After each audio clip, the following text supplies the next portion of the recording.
I think, Dr. Vikas, we can start because we have reached 150 people and more. Okay. We will do the photo session after the greetings, na, Dr. May, right? Yes, we can do that. Yeah. After the greetings, yes. So we'll start. Okay. So with everyone's permission, we'll start the session. Good evening, everyone. I'm Dr. Vikas Jagtap. I'm the radiation oncologist from India, and on behalf of FARO and Association of Radiation Oncologists of India, I welcome you all for the today's FARO webinar, which is organized by Association of Radiation Oncologists of India. And the topic is the cardiac health and breast cancer radiotherapy. I like to really thank the ETC committee of the FARO with Dr. Mayang, who is the chairperson, and all the members of the ETC committee who has put all the efforts to organize this event for the FARO. And I also thank the FARO support for the meeting, which is also given from the Indonesian Society for the technical support for the Zoom platform. I appreciate the time and effort which is put on by all the faculty, panelists, and moderators, and all the delegates for their spacious time. I can understand in India it is 6 o'clock, but in other countries it might be a little bit late. And I really appreciate the times which is given by the other our partner countries. Last but not the least, I am thankful and grateful to Association of Radiation Oncologists of India for trusting and giving all the support to me for making this event possible and giving all the support to organize this event. Dr. Manish Goirala, who is also radiation oncologist from India, from Delhi, who is also a co-member of the committee of ETC at FARO. I think Dr. Manish sir is already there. So without wasting much time, we'll start today's session. And we'll go ahead with the greetings from our FARO committee, executive committee members. I request Dr. Junlin Yi from China, who is also the FARO treasurer, to please give the opening greeting remarks, sir. Please, sir.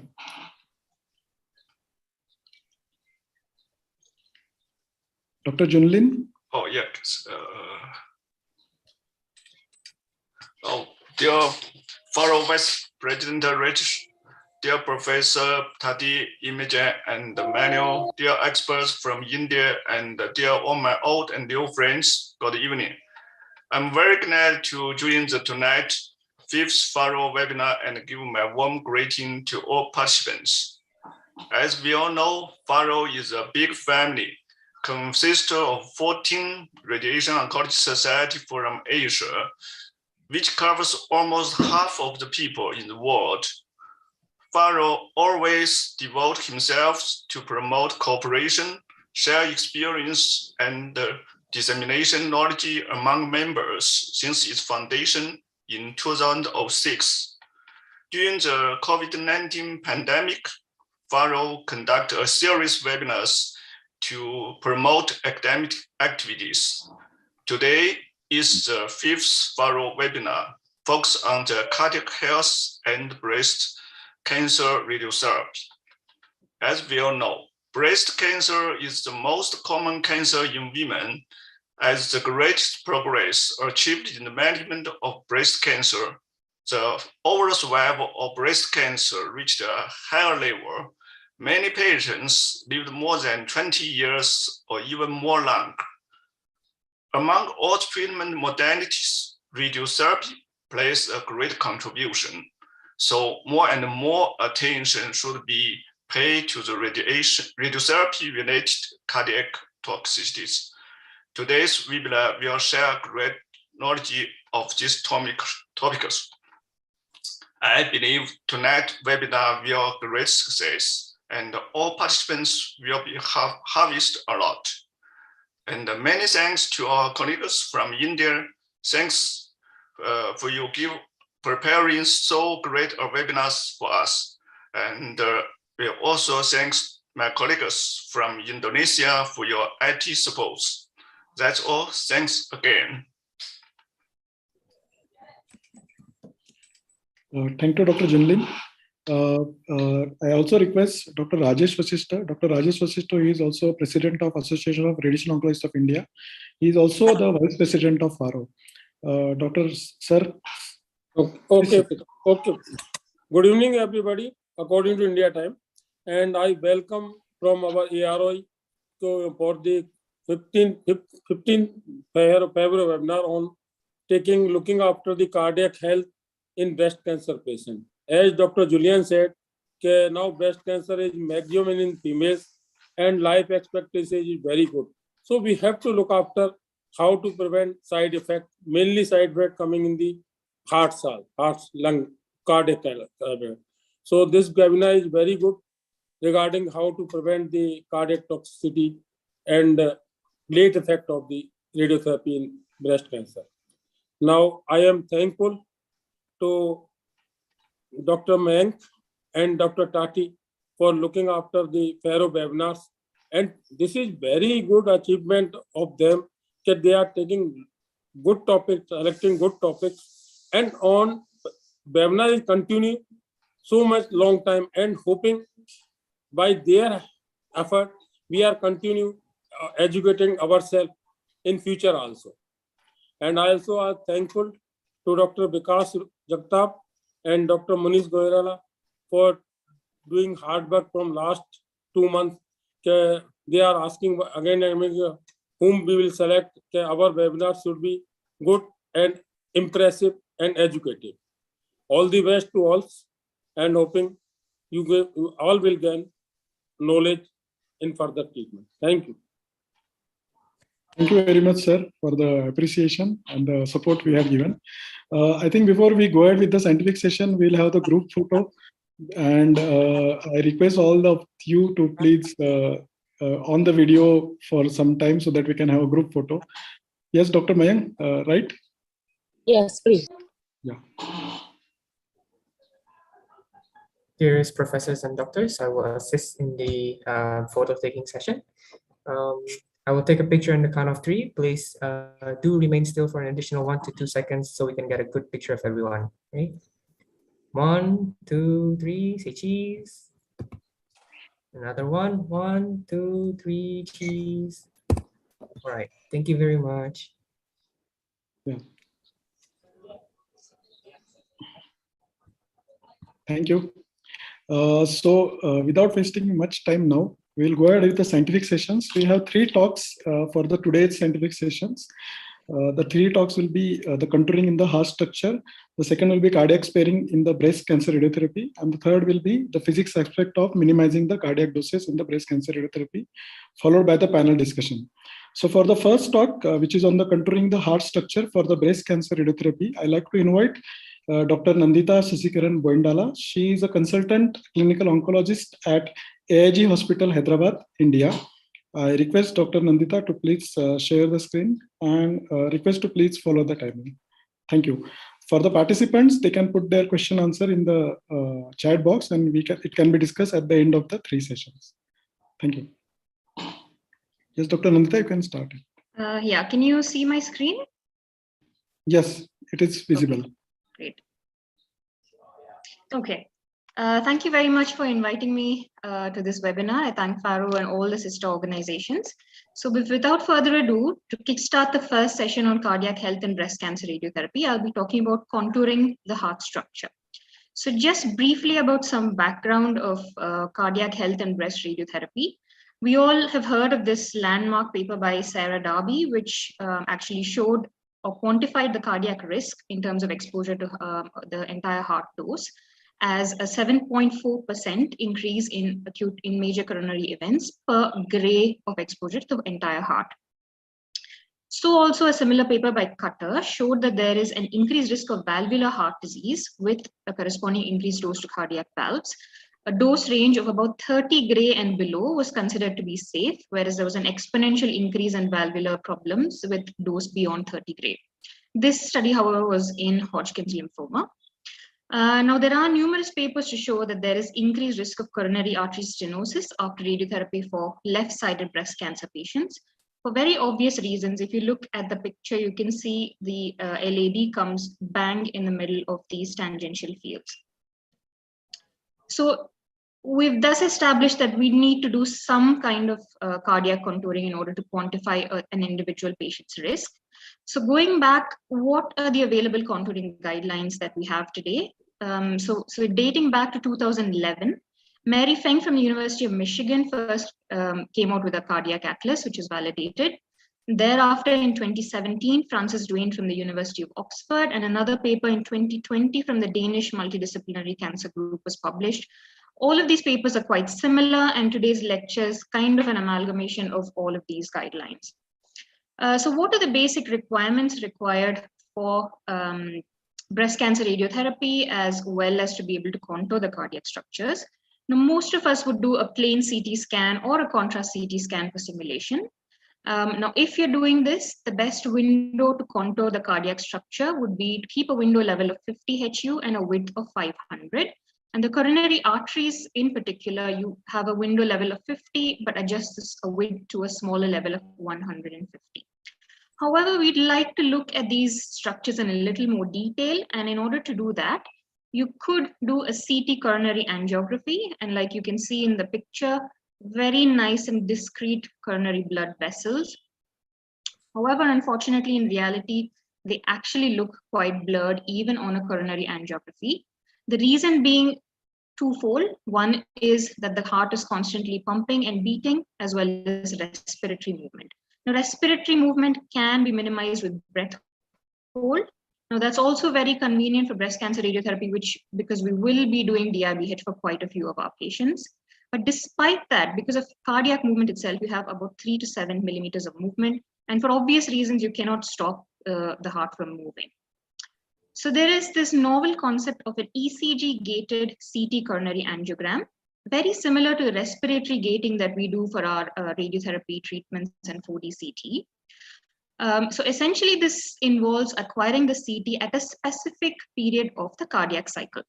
Now, if you look at this ECG and you go back to your physiology, you remember the QRS complex. And between the two RR intervals, there is a time where the heart is fairly still around the period of mid-end diastole. So if you acquire the CT scan in this specified period, the ultimate reconstructed image will have very minimal motion artifacts. So if you have all the resources and logistics at your disposal, this would be a perfect way to be able to contour the cardiac structures for breast cancer radiotherapy.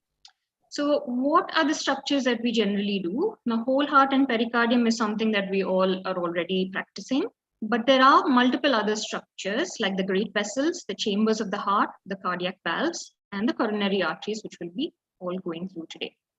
So just some basic cardiac anatomy, 4 chambers, obviously 2 atria, 2 ventricles.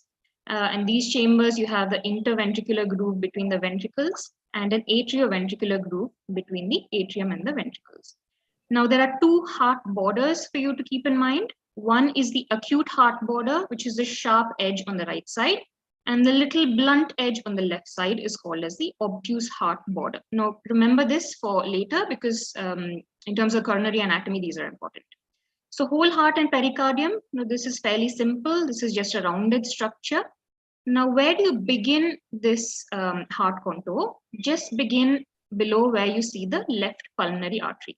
So this is the pulmonary trunk, and that's the left branch. And that's where you start your cardiac contour.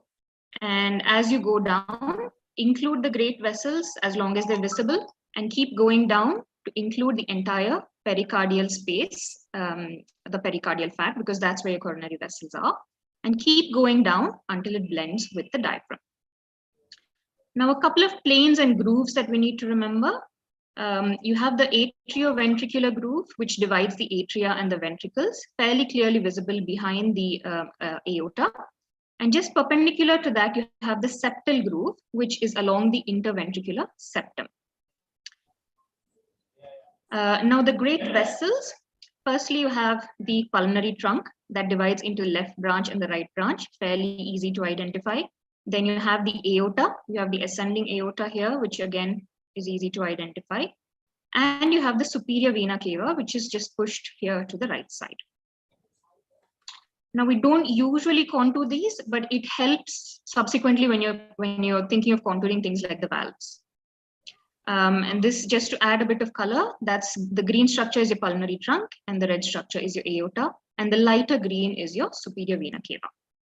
Now, moving on to the cardiac valves. Now that we know where the aorta is, the valves, aortic and the pulmonary valves, essentially are just lying at the bottom of these great vessels where they're entering the heart.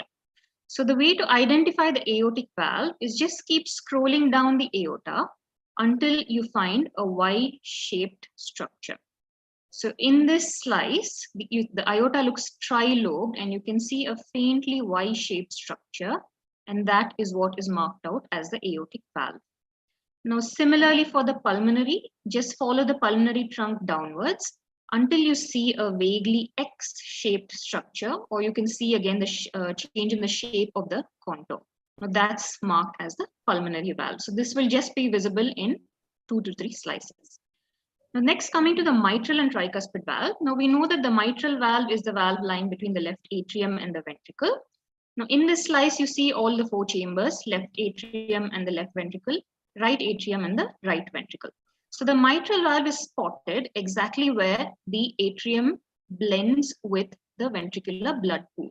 So just keep an eye on these as I scroll down. Now here you can see they're still quite distinct, but when you come to this level, you find that the blood pools are merging. And here is where you can see this brown structure, which is your mitral valve. Now, similarly, the tricuspid valve as well lies on almost at the same level where the right atrium and the ventricular blood pools mix. So that finishes the valves. Now, the chambers, fairly simple. You can see the left atrium just below where the great vessels are coming to an end. That's the first chamber that you will see, lying behind and to the left of the pulmonary artery. As you go down, you can see that the left atrium is enlarged, and you see the pulmonary veins opening into it. Now, as you go down, the next chamber that you will see is this tiny triangular structure on the right, which is right atrium, just lying to the right of the aorta. And then at the same level, you also find to the left of the left atrium is the triangular structure, which is the ventricle. And the only chamber left is the right ventricle, so that you would find in a couple of slices lower down, just where the pulmonary trunk ends. And this lies exactly below the sternum. So there you got all your 4 chambers. Now, a little more in detail about the left ventricle. Just to complicate things, we've divided the left ventricle into 5 different segments. Now, the distal third of the ventricle is called as the apical segment. You have the septal segment, which is the wall adjacent to the right ventricle. You have the lateral wall, which is just on the lateral, it's just a lateral free wall. You have an inferior wall, which is the bit that is sitting on the diaphragm, and this begins below where the mitral valve ends. And the anterior wall, I can't exactly show you on this picture, but it's kind of arching over all of this on the anterior side. Now, the thickness approximately of the ventricular wall is quite variable, but you use a 1 centimeter brush to do that contour. So just to see what it looks like on an axial section. Now, the bottommost slice, when you cut through, you can only see the apical segment, which is in purple. As you move up, you begin to see the other segments. You'll initially see the lateral and the inferior segment. And as you go up, you will see the septal, inferior, lateral, and the apical. Now, these aren't distinctly visible on a CT scan, but you just have to mark out these segments based on the relation to the right ventricle. So the septal will be the bit that's adjacent to the right ventricle. The inferior is the portion at the base. The lateral, you mark out a 1 centimeter strip on the lateral side, and the tip will be the apical. And as you go higher, you will be able to see the anterior segment, which just occupies the space which was previously occupied by the apical segment. Now, where have we got these 5 segments? This actually came from a 17 segment model from the American Heart Association. Now, it's difficult for us to be able to contour these 17 segments, but the cardiologists came up with this nomenclature to bring about uniformity in reporting. And just to very briefly tell you what these are, the left ventricle is divided into 3 parts, the apical, middle, and the basal. And each of these are again divided into divided all over into 17 segments, again broadly corresponding to septal, anterior, inferior, and the apical segments. Now these are simplified into just 5 for us radiation oncologists. Now coming to the most interesting part, which is the coronary arteries. Briefly about coronary artery anatomy, you have your main coronary vessels on the left coronary and the right, basically arising from the aorta. The left arises on the left side, and a few slices below the right coronary artery would arise. Now, the coronary vessel diameter as well is quite variable, but it's recommended that you use a 4 millimeter diameter brush because it largely is between 3 to 5 millimeters, the diameter. Now, in detail about the left main coronary artery, if you look at this cartoon, you can see the left main coronary artery divides immediately into this vessel, which is the left anterior descending, or the LAD. And you have this other vessel, which is going to curve behind the left heart border, which is called as the circumflex. So how do you identify this on an axial section? So just identify the aorta and keep scrolling down until you see this sort of horizontal structure poking out. And that would be your left main coronary artery. And this immediately branches out into this brown structure, which is your left anterior descending, and the one going posteriorly, which is your circumflex. So now the left anterior descending is again divided into 3 portions. The initial portion, which is sort of the horizontal portion, is called the proximal. And this vertical segment runs in the interventricular groove. Now this vertical segment is divided into 2 numerically equal halves called as the mid and the distal. Now, from a cardiologist's point of view, they have a septal perforator vessel coming here, which differentiates these 2 segments. But from a radiation oncologist's point of view, just remember that this vertical segment is divided into 2 equal halves. So let's follow the LAD here. The initial part of the LAD, the proximal part, is the horizontal portion. And as you go, it becomes a small cross section where it starts vertically descending in the interventricular groove. And the initial part is the mid, and the later part is the distal.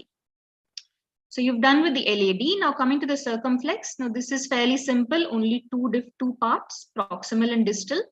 The proximal part is the part which is running in the atrioventricular groove, and the distal part is when it curves around the obtuse heart border. So the darker blue is the proximal part, and the lighter blue is the distal part of the circumflex. Now this goes all the way back into the posterior interventricular groove, and it meets this meets all the grooves here, which is called as the crux of the heart.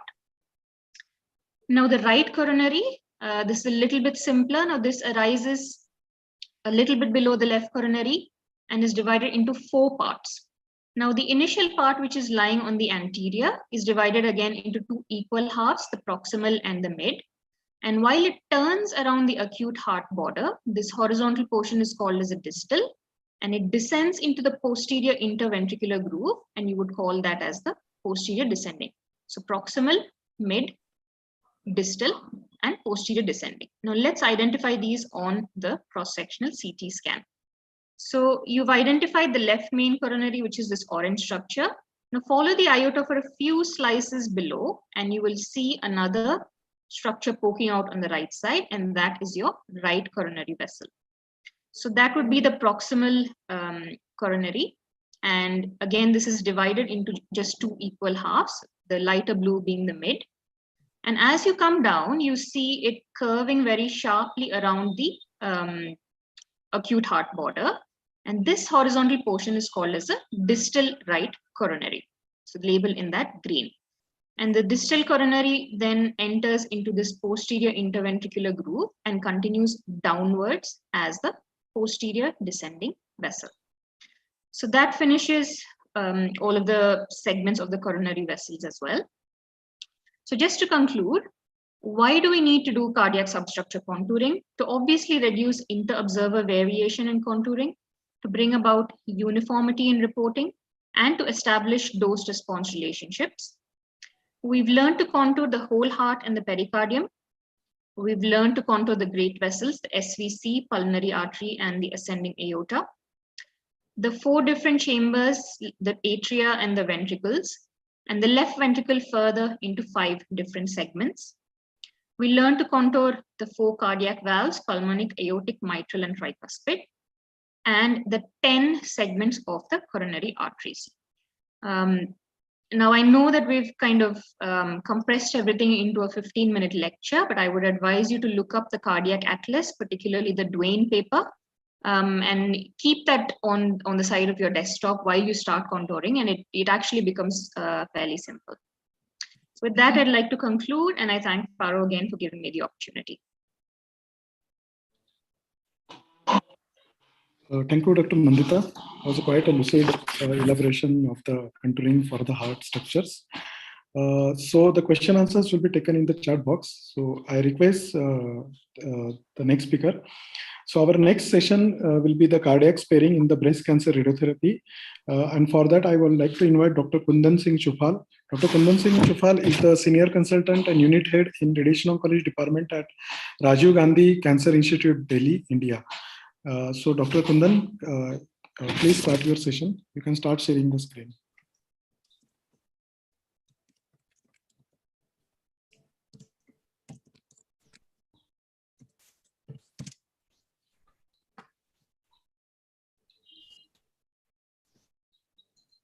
Yeah. So as a regular norm, this is the first question in all the webinars. So am I audible or? Yes, you are audible. No problem. My slides are visible. Yes, no problem. No problem. So at the outset, I would like to thank FARO and all the office bearers of the FARO for giving me this opportunity. Thanks, Dr. Jagtap, and thanks, Dr. Munish. Good evening, everyone, all the FARO members and all the delegates. So today, my job is to specifically address the issue of cardiac sparing techniques. But to have a deeper understanding of this topic, we must first understand that why on the earth we are so concerned about cardiac sparing. So as Dr. Nandita has already alluded to the fact that there is an issue of doses to the heart related to the cardiotoxicity. So, well, if you look at the etiology, it is not that simple. It is not only radiation. There are many other factors like a baseline patient cardiac status or administration of chemotherapeutic agents and targeted agents. So it is a combination of multiple factors. And in past, way back in 1950s and 1980s, adjuvant radiation was definitely associated with cardiac mortality, and this definitely earned a very bad name for us. And reason for same can be seen here in the radiation doses to heart, and probably that was because of the older techniques which were being used at that time. But with time and improved knowledge and better technology, this excess cardiac mortality became insignificant, and so in current times, this risk became same as in a normal population. But although cardiac morbidity is still a concern. So this improvement with time can be seen in this systematic review. In addition to time trends, geotrends shows maximum mean heart dose in publications reported from Asian countries. And again, we know the reason why. We have most of the countries are being constrained with the resources. So why are we giving so much of importance to mean heart dose as alluded by Dr. Nandita? And we all must have gone through this paper by Darby et al. Published in NEJM 2013. And they have clearly shown that with every gray increase in mean heart dose, there is 7.4% increase in major coronary event over and above the baseline. But they couldn't identify any threshold dose, but the risk started increasing just after a few years of radiation. And and remained high post 20 years also. And many valvular diseases were most common after 20 years, and rest of the ischemic conditions were there up to 20 years.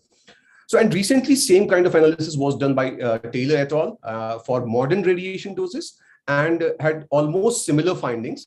That with each gray, there was an increase in excess relative risk of 4.1% with radiation. And this was less as compared to Darby, as reported by Darby. Obviously, they use some modern radiation practices.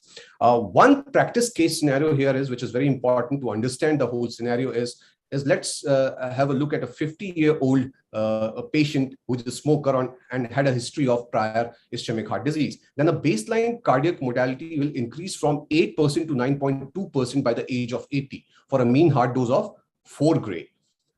And at the same time, for a mean lung dose of 5 gray, risk of lung cancer death will increase from baseline 9.4% to 13.8%. So my point here is we have to look at the whole picture and should consider the overall advantage which we will gain from giving adjuvant RT in the light of this offset created by patient-related factors and OAR dosimetric factors. So while assessing the risk for cardiac morbidity, should we consider mean heart dose to be surrogate for doses to all the other cardiac substructure, as shown by Dr. Nandita? Well, in this study, it clearly depicts the significant range of dose variation in LAD V30 dosimetric parameter. And if we keep our mean heart dose at 3 gray, we can see that the variation in this dosimetric parameter is in the tune of 10% to 70%.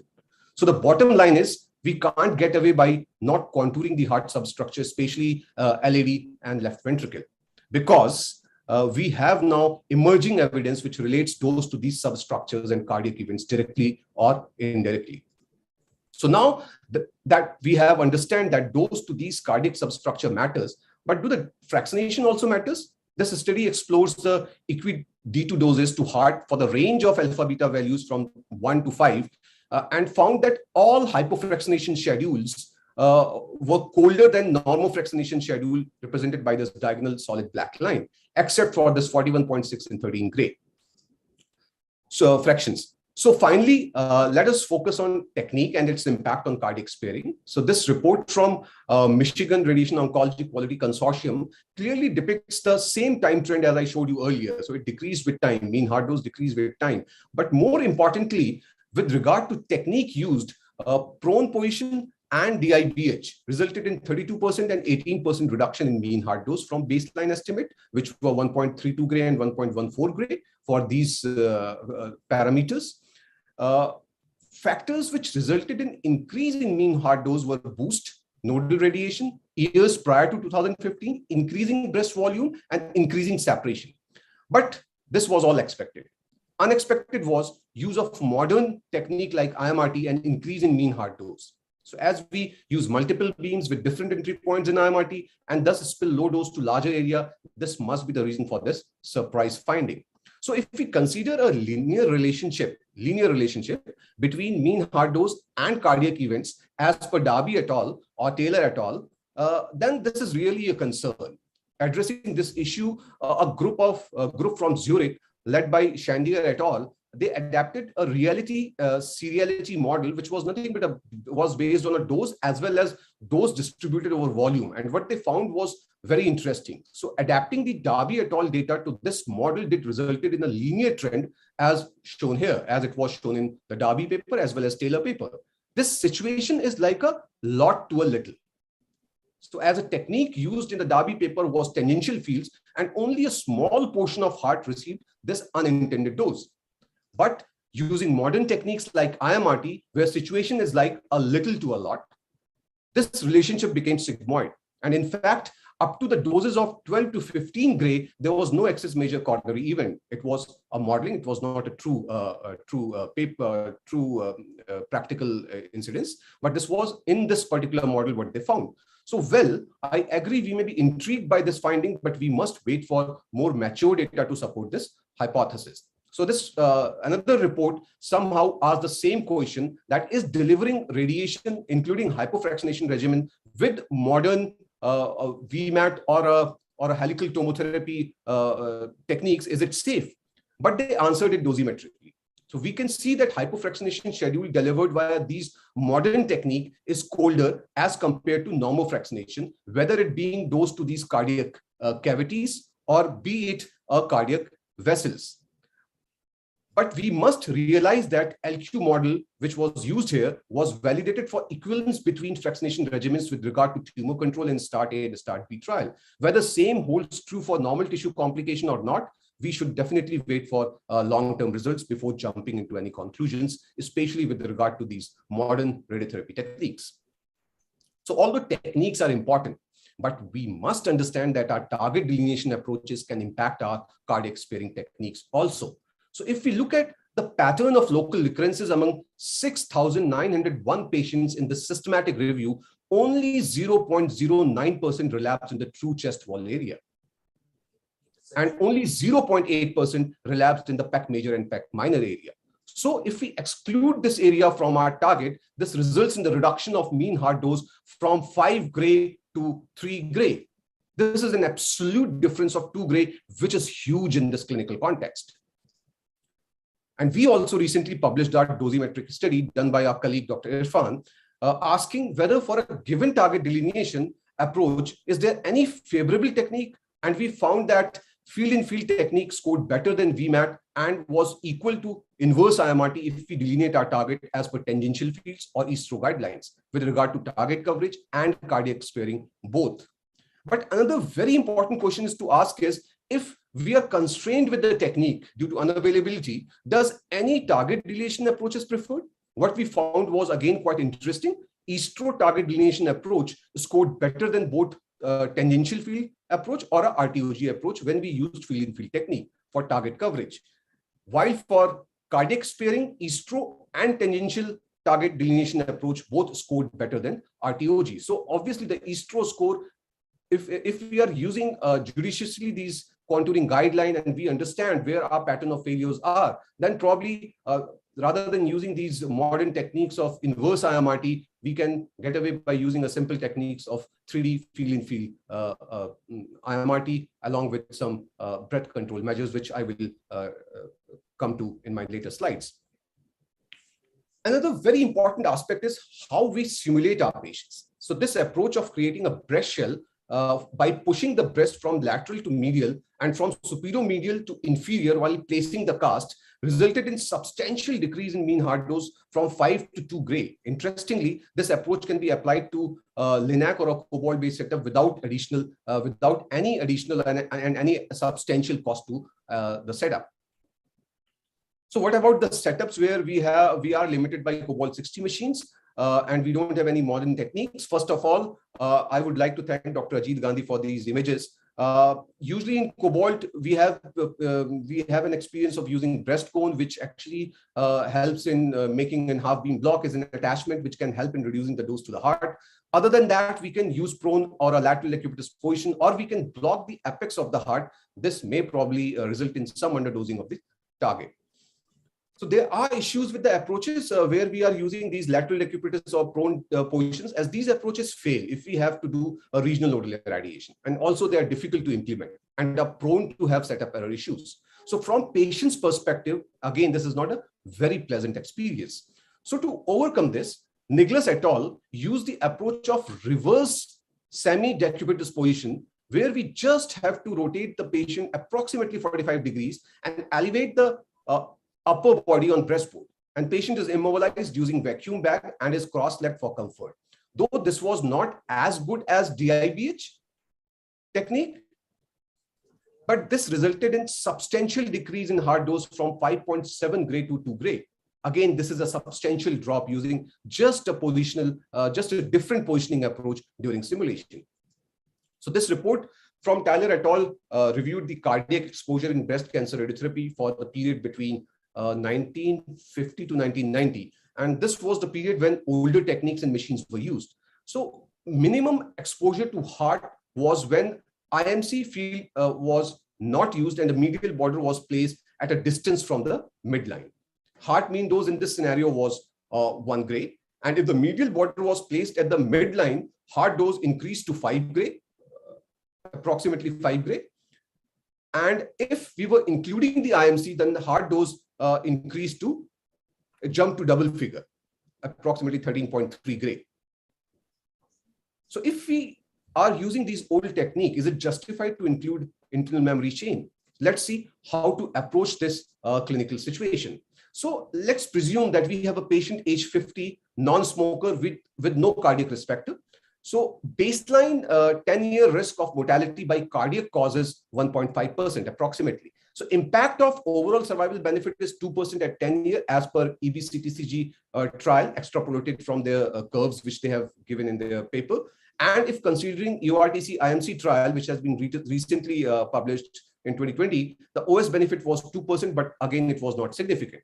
So what happens if we irradiate this patient with cobalt-60 and try to include IMC in the field?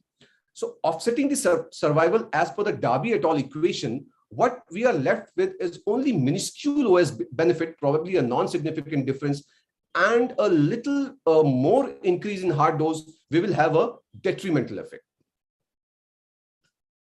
So to substantiate this fact, another report published recently addressed the same issue and found that 2.45 times more myocardial infarction in these patients when treated with these older techniques and machines. So now let's focus on modern technique. There was a great deal of evolution from 3D conformal approach of field and field technique, where we first do a calculation by an open fields, which generates a dose distribution, and then we add subfields iteratively with blocks over hotspot area. From this approach to approaches like inverse IMRT, volumetric modulated arc therapy, or a tomotherapy, these later techniques were used only for unfavorable anatomy, as there was a concern with regard to increased low dose over larger volume, and thus resulting in an increase in mean heart dose and lung doses, as I have shown you in my previous slides. Also, there was an issue of second malignancies. This was also a concern. Thus, field-in-field technique coupled with breath control approach became standard of care. While other approaches of using these newer techniques with some modification, like tangential IMRT, tangential VMAT, or a Tomo Direct were tried. And interestingly, these approaches were replicating what we do in field techniques. So is it a true evolution, or we are going backwards? Because none of these techniques have shown superiority over field technique, except for some particular situations, like when there is an unfavorable anatomy or patient is not suitable for breath control techniques. But one technique probably would be a game changer, protons, as this would clearly have an advantage in terms of organ at risk doses. And using proton, excess absolute risk of cardiac morbidity was 0.06% compared to 0.5% using photons, as shown in this dosimetric analysis, where delivery photon plans were compared to deliverable proton plans. And there are some big name clinical trials comparing protons with photons. After a long time, we are seeing these trials focusing on toxicity outcome, specifically cardiac morbidity. So clinical utility of this approach is a reality, as we have 2 centers in India already up with this facility, Apollo Chennai and TMH Mumbai. But because of huge financial cost, very few can avail it right now. And upon reading these trials, it may be my personal bias or opinion, I felt that majority of these trials, except for DBCG trial, are simply trying to get insurance companies to pay for proton beam therapy in US especially. So looking at the DBCG protocol trial selection criteria, I was happy to see that 3D CRT, also known as field-in-field in this paper, and a DIBH, along with DIBH, resulted in mean heart dose of less than 2 gray. So their pragmatic trial design will consider patients for proton therapy only if the mean heart dose exceeds 4 gray. So in the preliminary study, only 22% of patients were being considered for inclusion in the trial. Most likely, this trial will be the one to provide the most robust data for benefits associated with protons. So as mentioned earlier, breath control along with field-in-field is the most preferred way for cardiac sparing in breast radiotherapy. But don't take my word for it, as I may be biased because I am using the IBH with field-in-field. In a systematic review of 12 studies and approximately 1,000 patients, dosimetric difference with regard to PTV coverage was minimal comparing DIBH and non-DIBH technique, whereas heart mean dose strongly favored DIBH techniques. So let us first discuss very briefly the active breath control. And I would like to thank again to Dr. Shyam Best for providing these images. So in active breath control, a small clamp is placed over the nose and patient inhales through a breathing tube. This tube has a valve, and as soon as patient holds her breath, this valve closes. A switch is held by patient and she can control the valve via the switch. So operating in this way definitely requires a lot of patience and patient training and counseling. And there are some limitations also. It is difficult to apply in patients with severely compromised lung and cardiac functions. It needs extra treatment time and is more labor intensive. And though with careful implementation, setup uncertainties are reduced, but can never come close to real-time treatment. We at our institute use a deep inspiration breath hold as a breath control approach, along with field and field technique. We do a 3-day assessment, and this is a 20 to 25 minutes of assessment and increasing duration with each day for all left-sided breast cancer patients. We include patient into this DIBH protocol if on day 3, amplitude is within plus minus 3 mm of day 2 amplitude on 3 consecutive attempts, and breath hold duration is more than or equal to 80% within plus minus 3 mm amplitude. So we may stretch our amplitude boundary up to 5 mm in some cases also. If one criteria is unmet, then we do one more day of training before patient is deemed unfit for DIBH protocol. So major limitations of this approach is same as in active breath control approach. So to smoothen this process of selection, we are in a process of developing a deep learning model which can predict the suitability of DIBH based on X-ray image of a patient, a simple X-ray image prior to starting any assessment. And we have recently presented our preliminary work in ESTRO, and we found that this approach to be worth exploring further with larger data set. So as there is no threshold dose for heart, these patients do need a follow-up, and there are many imaging techniques with their own pros and cons. I'm not going into detail of each and every imaging technique, but most commonly used is transthoracic echocardiography. And as per the latest guideline from International Cardio-Oncology Society, the society, and depending on the risk, transthoracic echo should be done at 6 to 12 months after radiation for high-risk patient, and all patients should undergo basically this transthoracic echocardiography by 5 years. Transthoracic echocardiography should be done 6 to 12 months after RT for all high-risk patients. And the primary aim here should be to diagnose this coronary artery disease rather than ischemia for initiation of preventive therapy. So finally, I would like to conclude that radiation-induced cardiac mortality has been minimized by using these modern techniques and by using individualized simulation approaches and risk-adapted target selection. Judicious use of IMC irradiation, especially when using older technique or a cobalt-60 machine after assessing the actual survival benefit. And breath hold techniques are the preferred way to go ahead till we all can afford protons. Thank you very much. And I would like to thank my team members, especially Dr. Irfan, Dr. Rahul, Dr. Ismail, who are being forced to this approach of DIBH. Thank you. Thank you, Dr. Kundan, and thanks for the comprehensive talk, taking from cobalt to proton therapy. For the next talk, I'll be inviting Anurupa Mahota. Anurupa Mahota is a senior medical physicist at Tata Medical Center, Kolkata, and she'll be speaking on how to minimize the cardiac dose in breast cancer radiotherapy, the physics planning views. So Anurupa, you can start the talk and kindly share the screen. There are already some question and answer in the chat box, so I can request Dr. Kundan to kindly answer those in the chat box whenever you get the time. Thank you. Anurupa, you can start the session.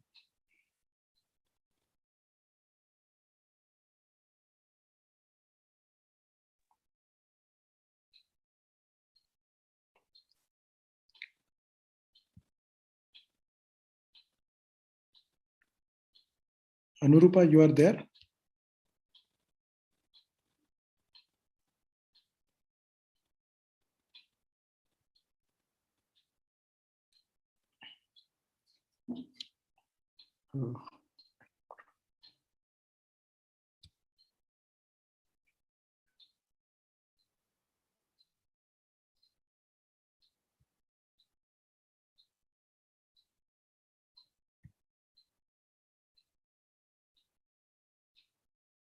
Anurupa, you have to unmute yourself. Anurupa? Am I audible, Dr. Mayank? Audible, Vikas. Yeah, Dr. Anurupa has joined. Yeah, but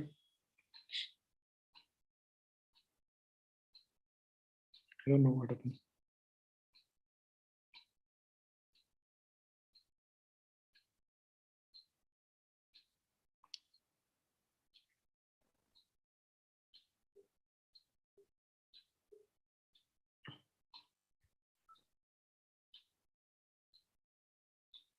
Yeah, I've joined. Sorry. My this connectivity broke actually in between. Sorry. Yeah. I'll just share my screen. Yeah.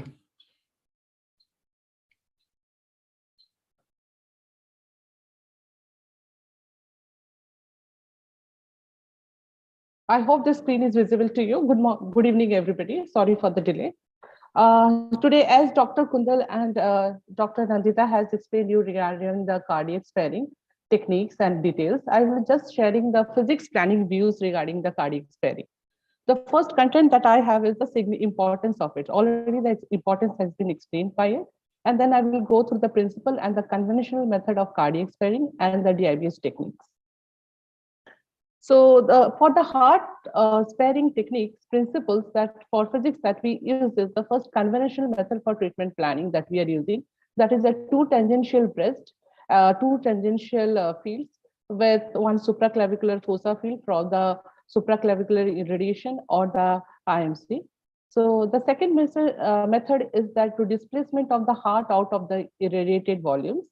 So in this method, the mostly we are giving emphasis is on the increasing the distance between the PTV and the lung distance, and that can be achieved through the prone position or by the DI wedge. The second is by decreasing the area of irradiation, or we can go for the partial press irradiation. This is the third method. And the last method is by maximizing the conformity to PTV, and that can be achieved by IMRT on volumetric arc therapy. With all these techniques, we will also discuss regarding that how these are advantages and disadvantages of it.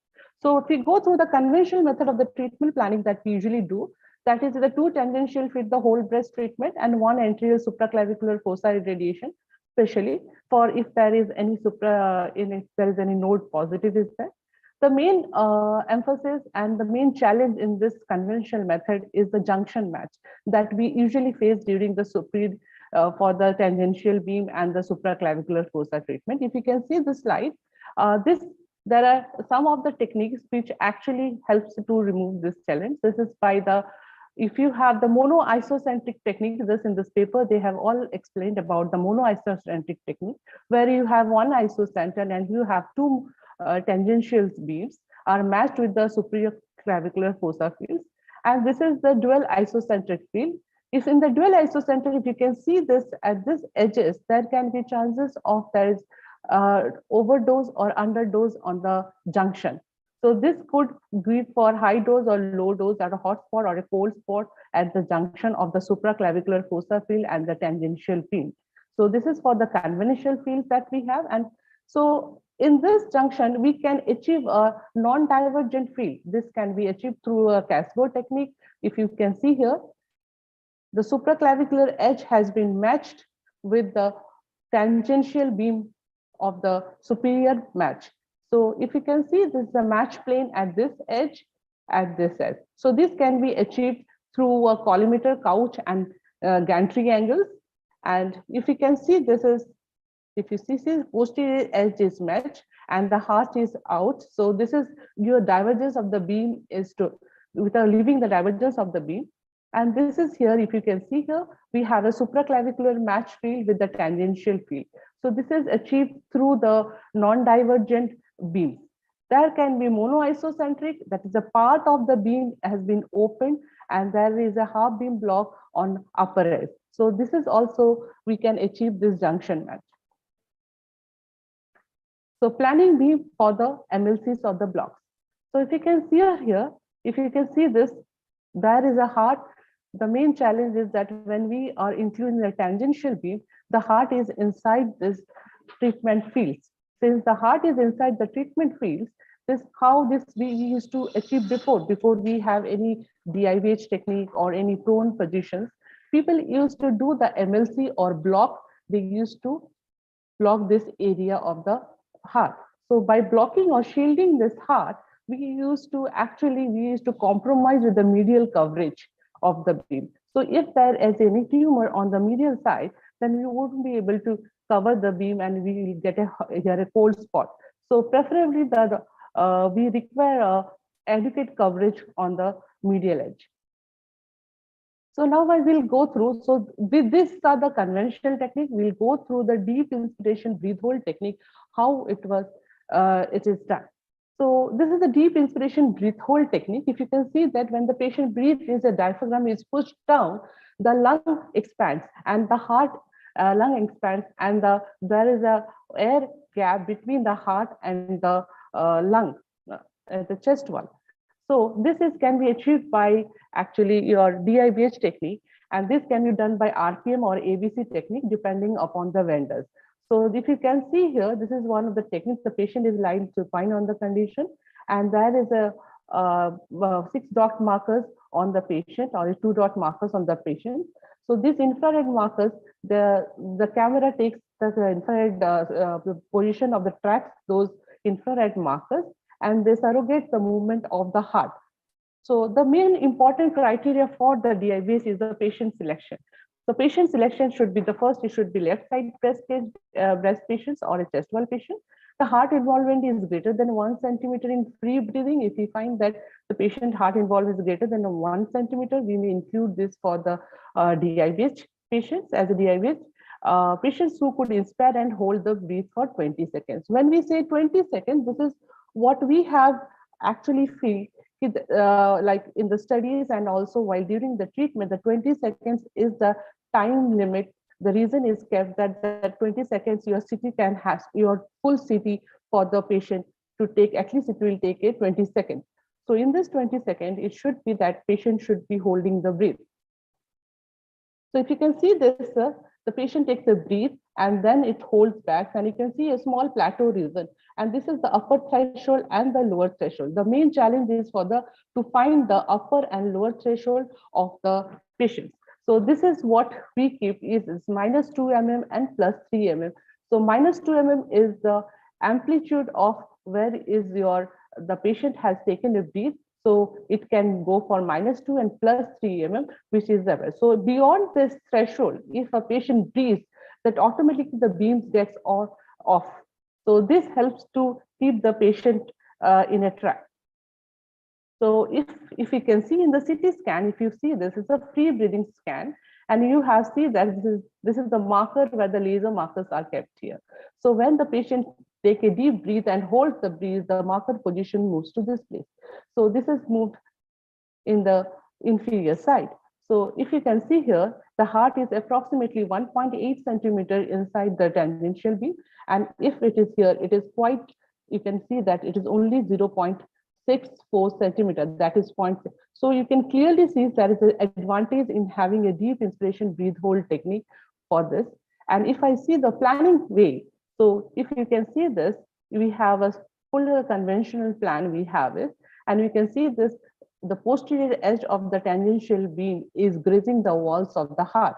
And here you can see that the heart is inside the tangential beams. So we can have a clear advantage, we can able to see a clear advantage of the isodose distribution of the DIVH technique. So the main advantage is it spares the heart and also relatively reduces the lung volume irradiation. In the prone breast setup, this is some of the setup positions for the prone breast setup. And in this paper, this study has been made for this role of prone breast setup. You can see that this patient is having a prone condition where the patient is, this is especially useful for a large breast patient. And the tangential beams are also used for this kind of patients for the prone breast. In the tangential beam, we can see this, it is just grazing the walls of the pericardium. So we can see there's a clear advantage for the breast patients for having in prone condition. There is one study where they have this radiotherapy, where they have the comparison of 3-dimensional versus IMRT techniques with or nodal axillary level 3 and the supraclavicle nodes treatment. Here in the study, the main two important points, the significant point they find out, the supine position significantly achieved better regional nodal coverage, and it did not affect the contralateral or ipsilateral breast doses.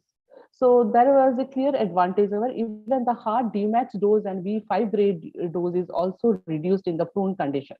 So there was not very insignificant, as the hard dose is very insignificant for most of the patients. And the same another patients where study was gone, that where they have done a significant dose reduction to the whole breast and regional node irradiation, prone versus supine has been done. In this study, they have taken patients with prone as well as the supine. The both patients, they have find that significant dose reduction to ipsilateral lung and contralateral lung in prone condition is much better. But they find no dose difference in the heart prone condition compared to superposition. So in the heart, they didn't find any significant dose difference. So this study are both done in the prone condition and supine, but they give a bit of different results, which gives more like for large breast, the prone condition looks to be much better. Partial breast treatment. This is also one of the techniques that they use it. So an alternative method for reducing cardiac dose that we are using is we are using only the lumpectomy cavity and the surrounding margin is being irradiated. So the techniques that we use is the multi-catheter interstitial brachytherapy, balloon catheter brachytherapy, non-coplanar 3D CRT, IMRT and BMR techniques, and intraoperative radiation therapy. So in this technique, if you say balloon catheter brachytherapy, the catheter consists of a cylindrical balloon connected to a 15 centimeter double lumen catheter and a 6 mm in diameter. So HDR brachytherapy source has been in high dose rate brachytherapy source involves inside and irradiates the cavity. So this is done after the surgery. Multi-catheter, this is a brachytherapy, HDR brachytherapy source where they give a high dose radiation 34 gray in 10 fraction. And this is a flexible catheters are being inserted inside the cavity and irradiated. The catheters are inserted 1 to 1, that are in the different planes they do it depending upon the size of the tumor. Now, when we say conformal radiation therapy, we have a non-coplanar and coplanar beam, but with non-coplanar beam, the conformity gives much better advantage for the boost PTV.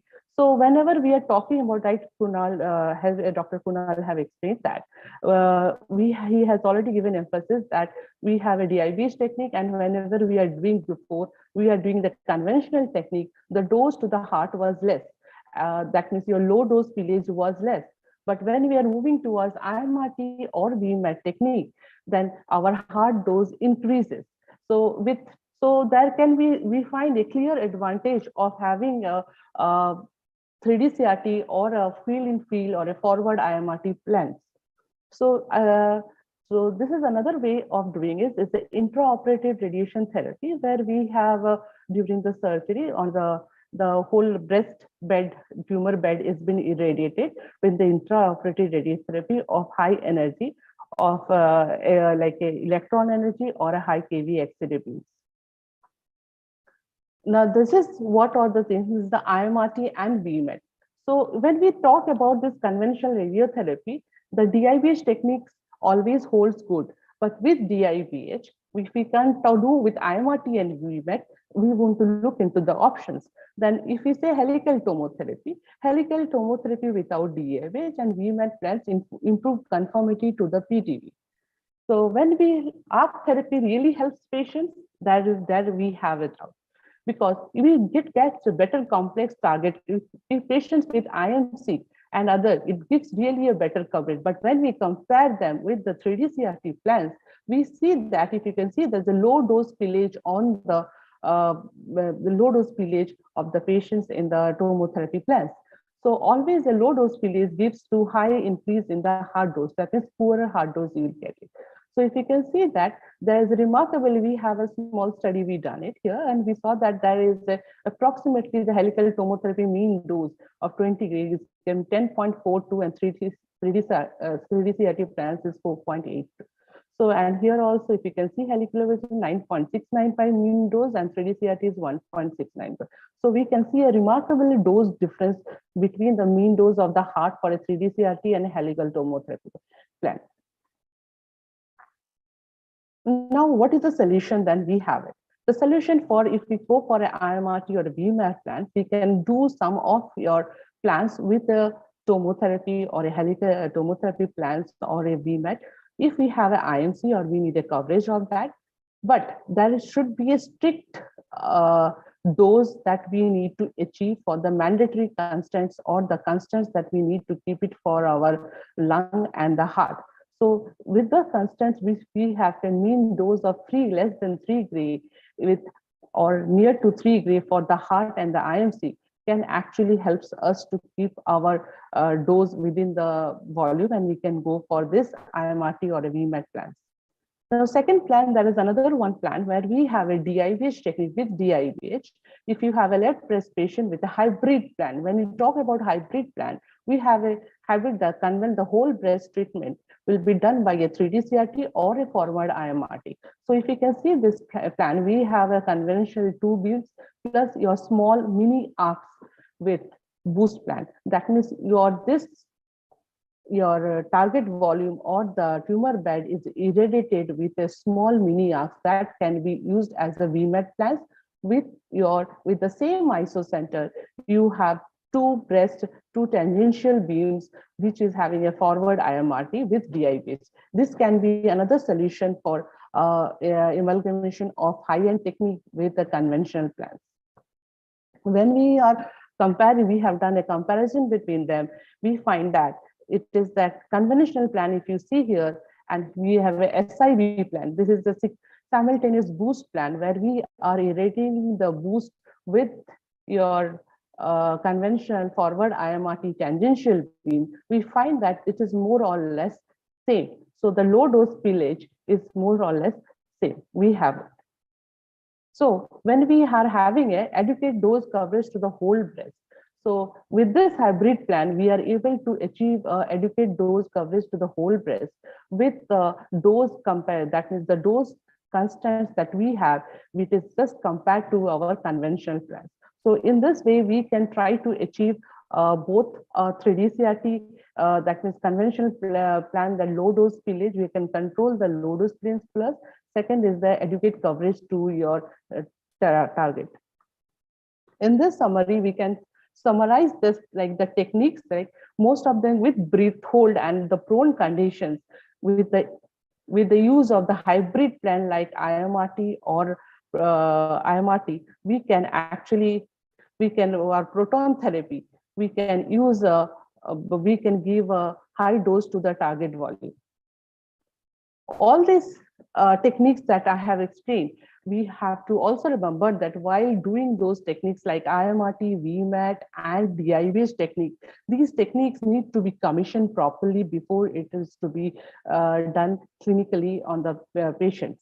So this is very important that we have some phantom or some DIVH phantoms so that we can do the point dose verification or the causal factor for breathing pattern, checking the breathing pattern of the patients and simulate that. And if we are doing any IMRT or a VMAT plan, it is always to check your fluence and as well as the point dosimetry. And also we can verify it on the patients, like patients as well as all the techniques can be done with the gap, because the junction match can be done with your gap chromic film, or we can do the TLD as the absolute dose measurements with the TLD measurements on the same place at the isocenter or at the junction.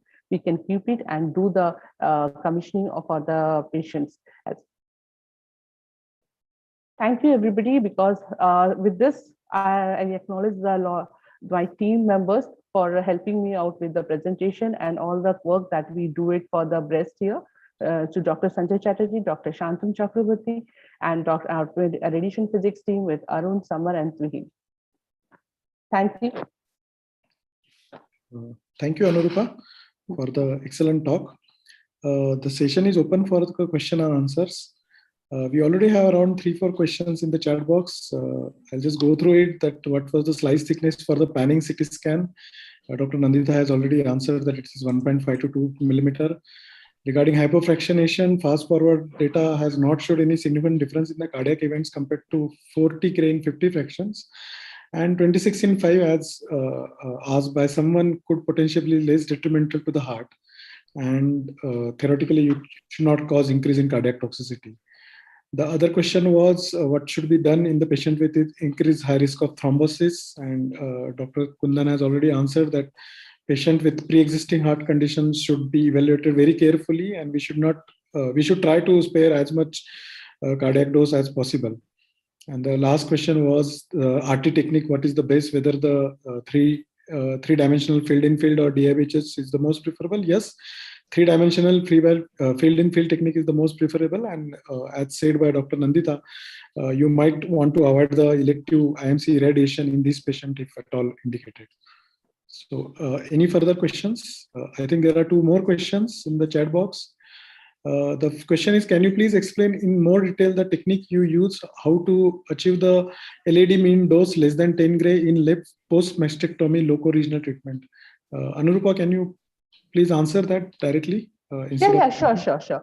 This is by DIBS, deep inspiration breathe hold technique. First is the whenever we have a left breast patient, we will always prefer to first try out with DIBS technique. And with DIBS technique, if you do forward IMRT for a mastectomy case, I think that will give you a LAD less than 2 gray. Yes. So DIBH is the standard in many cases, and that should be done whenever it's possible. The other question is, what kind of the CT images are needed for contouring the heart structure, and fusion of respiration and cardiac gating scanning CTA, how to consider the respiration and heart motion effect for the heart dose evaluation. I think Nandita is already typing, but I request Nandita to kindly answer directly on the platform. So what kind of CT images are needed to contour heart structures? One of the first few slides mentioned that you can use even a regular CT, but there's a specific window level that's recommended to contour the coronary vessels in particular.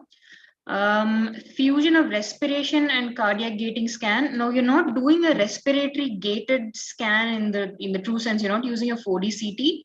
In a DIBH, you will just get one sequence of scans. So that has to be directly fused with the ECG gated CT angiogram. So you're not going to have multiple sets of images like a 4D CT. You're just going to have one set, and that will fuse directly with the one set of the ECG gated scan. How do you consider respiration and heart motion effect for heart dose evaluation? Again, it's basically just using those. If you're using DIBH, the respiratory motion is completely negated. The cardiac motion you can't negate. You have to kind of just use an ECG gated scan if you can. But otherwise, if you want to be really technical, you could give a PRV of 2 or 3 millimeters for the structures that you really consider are vital, such as the LAD. Yeah, I think that answers the query. There is one more question. What about the increase in mean heart dose and the low dose volume to heart in post-mastectomy radiotherapy with forward IMRT? I think this was elaborated by Dr. Kundan. So I request Dr. Kundan to please answer this question. About you see, first and foremost, actually, we never use inverse IMRT in whether being an intact breast or a chest wall IMRT. If you are going to use it, then definitely it is a situation where there is an unfavorable anatomy. So we use basically what you have to do is you have to use DIBH with 3D field-in-field approach, and that will definitely help to reduce your dose. And if you are using inverse IMRT, there's very difficult to reduce the low dose to larger volume. The only thing which you can do is, as I have shown you, a tangential IMRT techniques. So, or if you are using it with the arc, then you can create an avoidance sector. You're not going through the heart, and that way you can reduce the low dose to the heart. Yeah. So tangential IMRT and ARC. Anurupa, you want to say anything in this? Yeah. I think that is like for tangential beam, you have a fill-in IMRT that I agree with Dr. Puna. Only for the boost, if you need to do anything, then you can use your hybrid, like as I said, that is your VMAT plan, but that too with the smallest arc, like 30 to 50 degree arc, and that too tangentially, that is 5 to 10 degree away from the tangential beams, that too towards the medial edge, so that your low dose spillage to the heart or the contralateral lung or the contralateral breast will be reduced. Thank you. I hope there are no other questions. Any questions from the our panelist group from here? We have some little bit more time. I think that's okay. So we'll go ahead with the session, the next session. So I request Dr. Munish Koirala. Dr. Munish Koirala is a senior consultant and a radiation oncologist at Rajiv Gandhi Cancer Institute, Delhi. He is also the ETC member from the nomination from ROI, and he's senior to us. So I request Dr. Munish Koirala to please take over the session and introduce the further moderator and panelists. Munish, sir. Thank you, Dr. Vikas, and good evening, everybody. Once again, I welcome you all today in this symposium. So after the three very elaborative as well as comprehensive talks on various aspects, clinical as well as physical, on cardiac sparing in breast cancer radiotherapy, now it's time for panel discussion. And for this panel discussion, the moderator of this session is Dr. Kaustubh Talpatra. Dr. Talpatra is Director Radiation Oncology at Nanavati Max Super Specialty Hospital, Mumbai. And the panelists are Dr. Rima Pathak. She is Associate Professor Radiation Oncology at Tata Memorial Hospital, Mumbai. Another is Dr. Sayan Paul. That Paul is Senior Consultant Radiation Oncology at Apollo Hospital, Kolkata. And Professor Suhatati, she is President of IROS, Senior Consultant and Radiation Oncology at Crypto Mangunkusumo National General Hospital, Faculty of Medicine, University in Indonesia at Jakarta. So I am handing over mic to Dr. Kaustubh for further starting.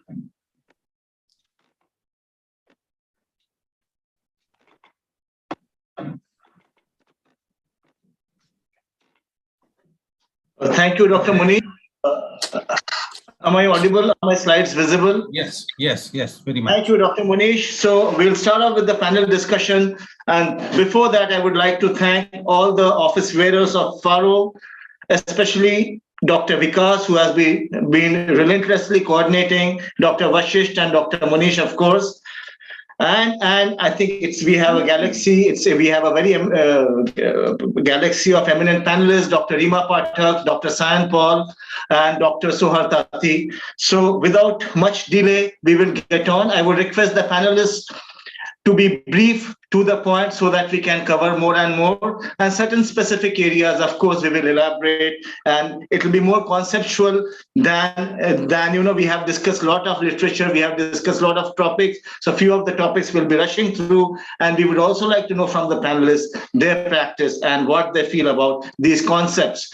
So pathophysiology of radiation-induced heart disease. Sayan, can you just quickly run us through what happens? We have not covered much of this today. So what is the pathophysiology when radiation is delivered to heart?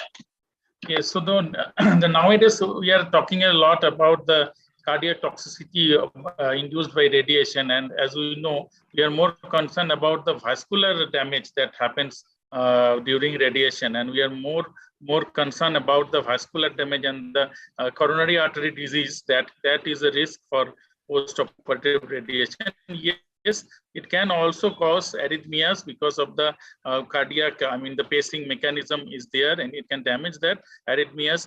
But we are more, and the wall motion abnormality also. But nowadays, I feel that we are talking about the vascular, the vascular damage only, or the coronary artery events that is most concern. Right. So there is a release of a lot of interleukins, a lot of tumor necrosing factor, which in turn causes inflammation, vasoconstriction, fibrosis, and various other effects around the heart, the blood vessels, which in turn causes vascular toxicity, cardiac arrhythmias, as Dr. Sayan has rightly pointed out, pericardial disease, and in turn causes heart failure and various other effects on heart by radiation, which turn into chronic radiation-induced heart disease. This is our article from Tata Memorial Hospital. I think this was published in 2006, which we have enlisted all the effects on heart of radiation, which we have talked about.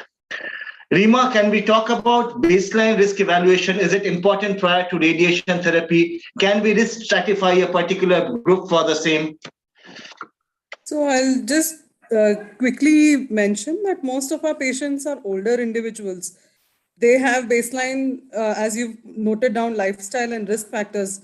We have few ladies who are smokers, but more in future, we will have women who have smoked all their life.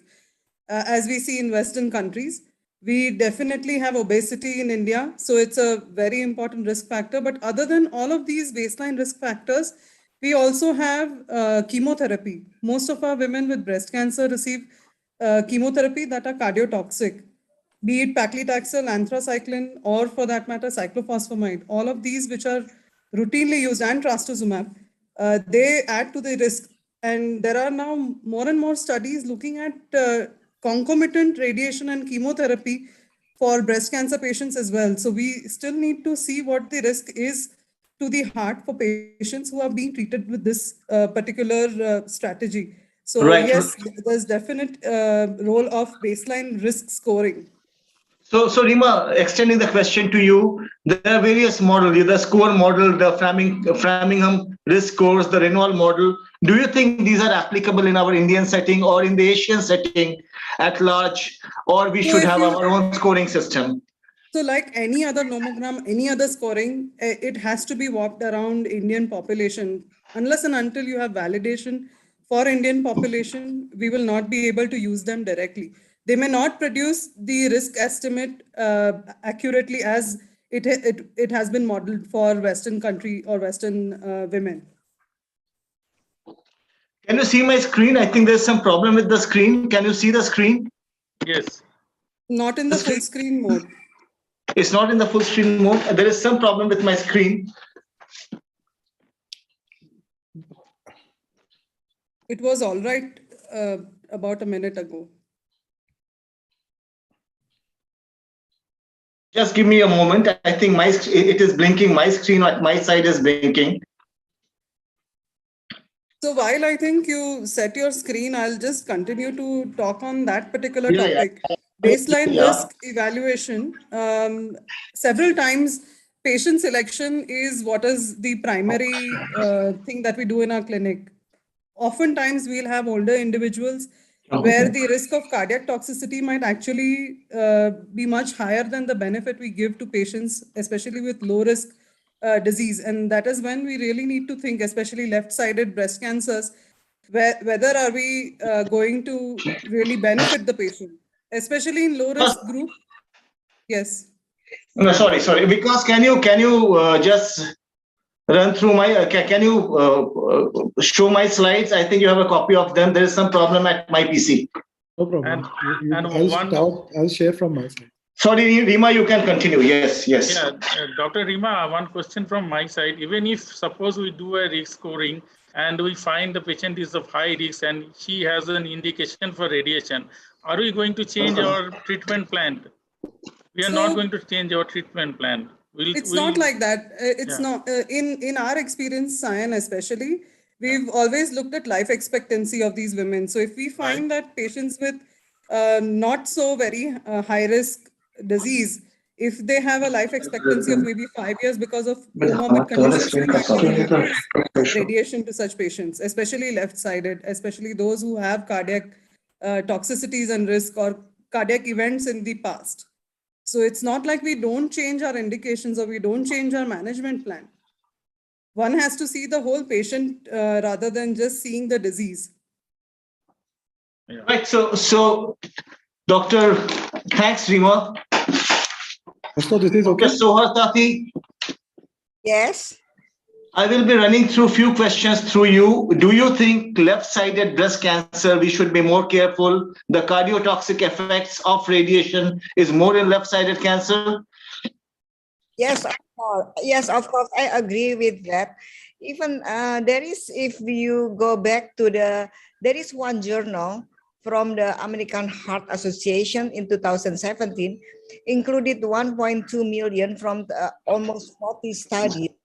It is mentioned that the risk of coronary heart disease mostly started to increase within the first decade for the coronary heart disease, and from the second decade for the cardiac mortality after breast cancer irradiation.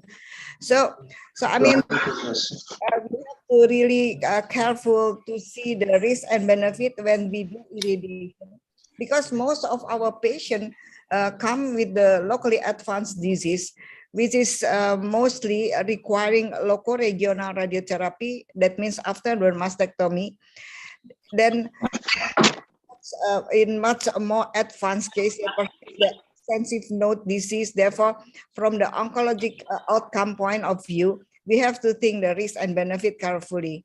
Could be prioritized over the risk of coronary artery disease that will develop after 10 years, compared with the risk of the bad treatment result if we try to fit the maximal tolerance dose that is allowed to the heart area. That's maybe one issue that we have to bring in this discussion.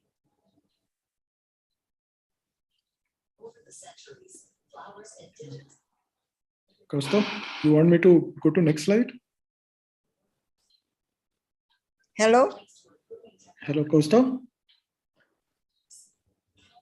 Dr. Costa, can you hear me? Vikas, can you go to the next slide, please? Yeah, okay. This one? Next slide. Next slide. Next slide. Yeah, right. The previous one, Vikas. I logged in through phone. Next one. Okay. Yeah, so there is a lot of meta-analysis. There is the CA data. There is the French radiation epidemiology group data, which clearly say that the left-sided breast cancer had a much higher risk of dying from cardiac disease from right-sided breast cancer. Also, because, can you hear me, Vikas? Yes, I can hear you. Yes, yeah. sir. Also, what has been noticed is acute myocardial infarction, angina, pericarditis, and valvular heart disease are some of the events that are caused by radiation, even if the overall survival have been similar in a lot of studies or a lot of meta-analysis. It has been seen that acute events are much more in left-sided breast cancer as compared to right-sided breast cancer. So Vikas, can we go to the slide which talks about cardiotoxicity of inner quadrant versus outer quadrant? Yeah.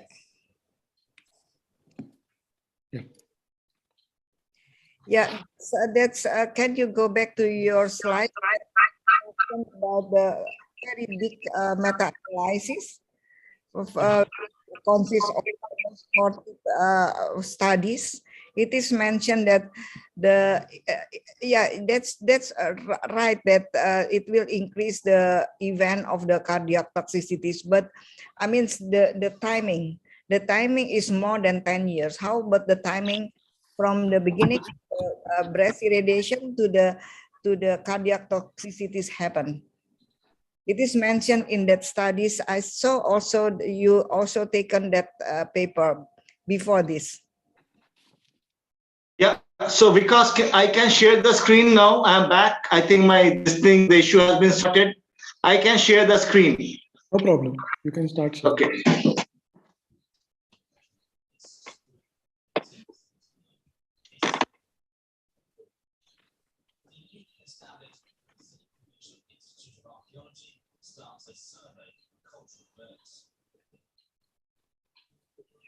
You can go to full screen. Yeah, right. So we were talking about excessive cardiovascular mortality among patients who have been irradiated for inner quadrant tumor.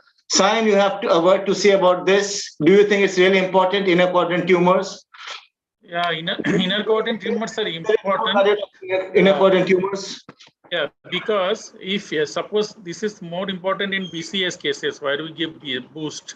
So if you give boost to a inner quadrant tumor and an outer quadrant tumor, the dose in the heart can increase in our planning. But I don't know, in case of post mastectomy, inner quadrant or outer quadrant tumor planning should not be different. And the question is, in inner quadrant tumor, if you are treating the internal mammary chain. If we are treating the internal mammary chain, obviously the cardiac dose will increase a bit, but that may be a cause for increased cardiac events in internal quadrant tumors. Rima, do you endorse this internal mammary node radiation, which is, I mean, if you need to treat it, you need to treat it. I'm not talking about prophylactic radiation. Similarly, in inner quadrant tumor, you need to treat it, you need to treat it. There are a lot of dosimetric data coming up. But do you think there is clinical evidence to suggest that actually patients are suffering because of heart disease in long term? So I'll tell you, it's very difficult to tell from our own individual experiences, especially because in India, we have a very high loss to follow-up rate. We don't get all of these women back in our clinics and know the cause of death, and which is why I don't think we should look at personal experiences. We should look at literature.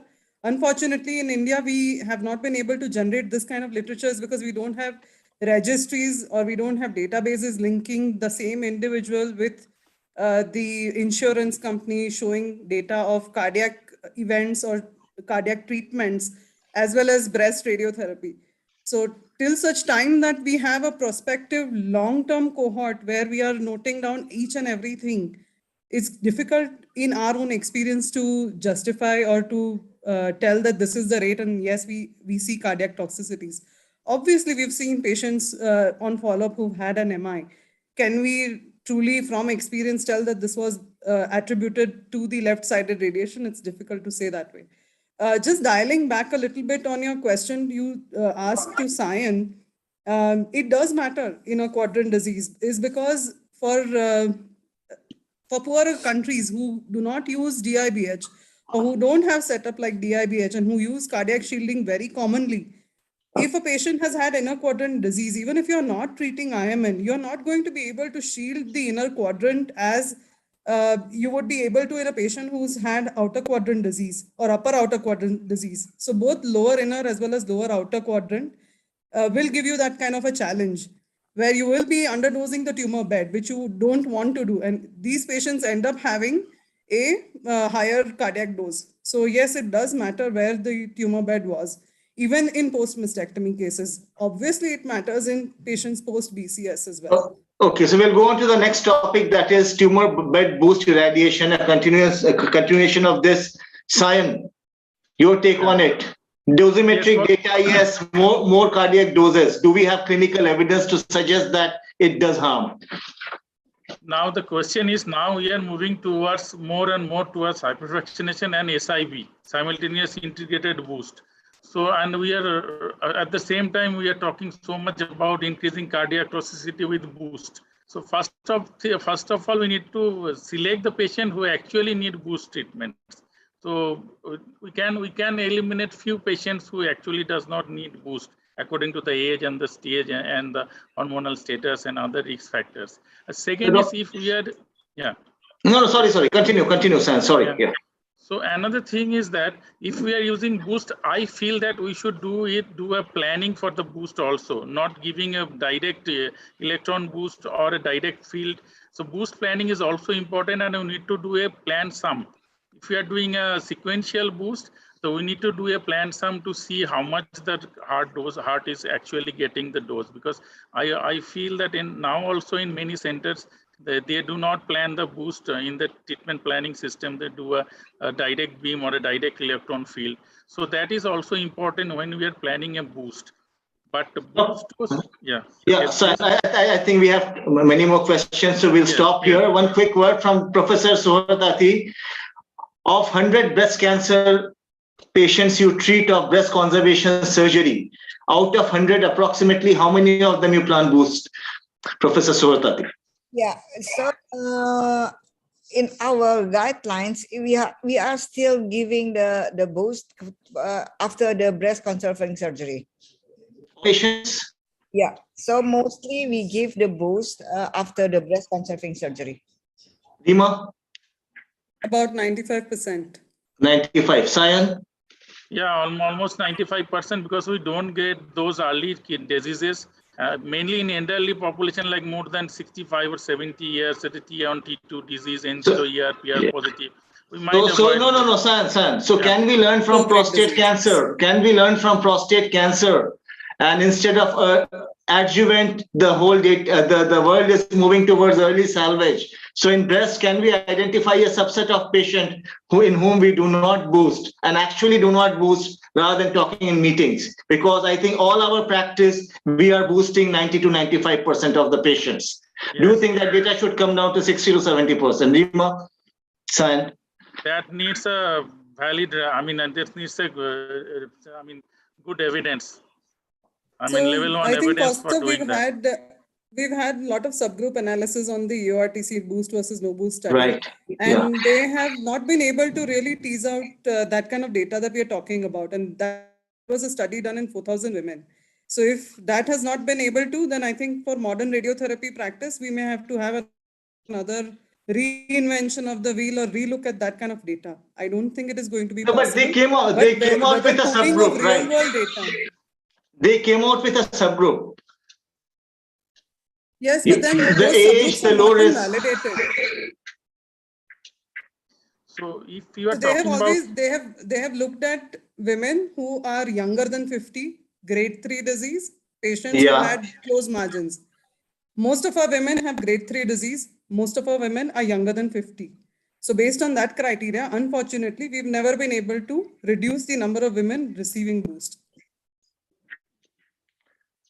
Of course, our previous speakers have talked about it, and there is an impact of cardiotoxic systemic agent. I'll skip this section and we will discuss something else. So I think this is very important, Dr. Kostu, because most of the breast cancer patient receives chemotherapy, which are cardiotoxic. And but we know there is additional cardiotoxicity. It is very important, and we know there is additional cardiotoxicity. We know it very well. So we will be coming to the strategy later. That's why I'm just going down and coming to the strategies. If you have a point to say, Sayan, you can just say. You have any message for all of us regarding this? Like the chemotherapy is a confounding factor. So chemotherapy also contributes to cardiac toxicity. So it's not all on the radiation part. So we are trying to reduce. We need to think about that. I need to separate those patients who, in Derby data, not many patients received chemotherapy. That's true. But we need to find out which patient actually received chemotherapy and which patient has not received any chemotherapy. So can we conclude here that we need to have a risk stratification strategy of combined modality treatment, low risk, intermediate risk, and high risk patients, and we need to identify those high risk patients who are going to be on systemic therapy as well as radiation therapy? Is that what we are trying to say here? Especially now, given that most triple negative patients who do not achieve PAT-CR go on to receive capecitabine. Capecitabine is also cardiotoxic. Yes. So, yes. Professor Suhartati, your comment on it? Pardon? No, do you have a comment on this issue? A combination of systemic therapy with radiation and multiple agents like trastuzumab, capecitabine, adriamycin. Do you have a comment on this? Yeah, and almost they are almost in our situation, almost because of the situation of the disease. Most of the breast cancer patient, they also got the systemic therapy, right? So that will increase the cardiac toxicity. I agree with that. Right. So now we come to the concept of risk reduction strategies. We have lots of slides. We have had lots of discussion in this, and we have had 3 wonderful talks, starting from contouring, and Kundan has given some excellent insight. The last talk was on physics, talking about the planning aspect of it. But I'll ask each one of you, which is your preferred strategy? We start with Sayan. You have I will put the clinical scenario for you, Sayan. A simple elderly lady, hypertension, hyperlipidemia, diabetes, left-sided breast cancer. Would you have a risk strategy for that? Would you have a risk reduction strategy for that patient when you are taking that patient for planning? By risk reduction strategy, I am asking which of these three strategies would you be using, or a combination of these three strategies? Okay, so for left-sided breast, what I practice is always I do a DIBH with RPM gating, with variant RPM system. For all left-sided breast cancer, I do a DIBH technique. But yes, I am also in very much favor of a partial breast radiation or APBI if the patient is eligible for that. Because we are talking too much about partial breast radiation, but because of this hyperfractionated regime that has come, like the fast forward and the STAR trial regime that we use nowadays, so that has taken a backseat, the partial breast radiation. But yes, if the patient is eligible, partial breast radiation is also a good technique. We have a good data from TMH as well on partial breast APBI. Rima, do you think? Yeah, San, I think I'll ask the next question to Rima. Sure. Prone radiation is feasible in our setting? I didn't catch your question. Radiation in prone position to spare cardiac substructures, is it feasible in our setting? It is. So we've had good experience with prone treatments. It's difficult to reproduce. So best is to do just a tangential treatment rather than any sort of IMRT. SIB, or that is simultaneous integrated boost to the tumor bed, and RNI or regional nodal irradiation is difficult for such patients. It's difficult to maintain and reproduce that position for daily treatment. And one very unique thing that we found is that we usually used to use prone treatments for basically ptotic and large breasts. If we used it for 15 fractions or 25 fractions, we found that patients tend to develop induration while on treatment because of the prone positioning, and that leads to change in target volumes. So that's something that one needs to be quite aware of, that it may happen in a large breast. So not one of our favorites as of now, as we've sort of started transitioning towards simultaneous integrated boost. But yes, it's definitely one of those treatments which is simpler as compared to using a VMAT, especially for a ptotic breast with folds. Professor Suhartati, 3D CRT or IMRT in your practice, or is it case-to-case basis? Yeah, we mostly doing the in our hospital. We mostly doing the IMRT, because with the IMRT the low dose volume will be higher, but the higher dose volume in the organ at least can be lower. So that's why we mostly do the IMRT. But it depends because you know that 70%, I think in India is the same situation. In our country, mostly 70% of our cases come in the advanced and locally advanced disease. So it depends on which is the good treatment planning we can use, either IMRT or 3D CRT, but mostly we do the IMRT. So a few quick questions about IMRT. Do you place direct beams, or all your plans are field in field, or even if you're doing inverse planning, they're primarily tangential beams placed, or you are using an avoidance sector in an arc treatment? Actually, the most important thing is the beam placement. So if you use anything other than the tangents, the dose is going to increase. Whether you use a 3D CRT field in field technique or an IMRT technique, the field placement is most important. So with tangents, IMRT, I feel it's okay. There should not be much problem. If you use inverse IMRT also, but with tangents, then there should not be much problem. But for DIBH, doing an IMRT plan is difficult because it takes a lot of time to deliver, and breath holding for that much of time is difficult for the patient. So for DIBH, I always prefer a simple plan, simple 3D CRT plan. Right. So motion management, I think our previous speakers have talked about. Our setup are good.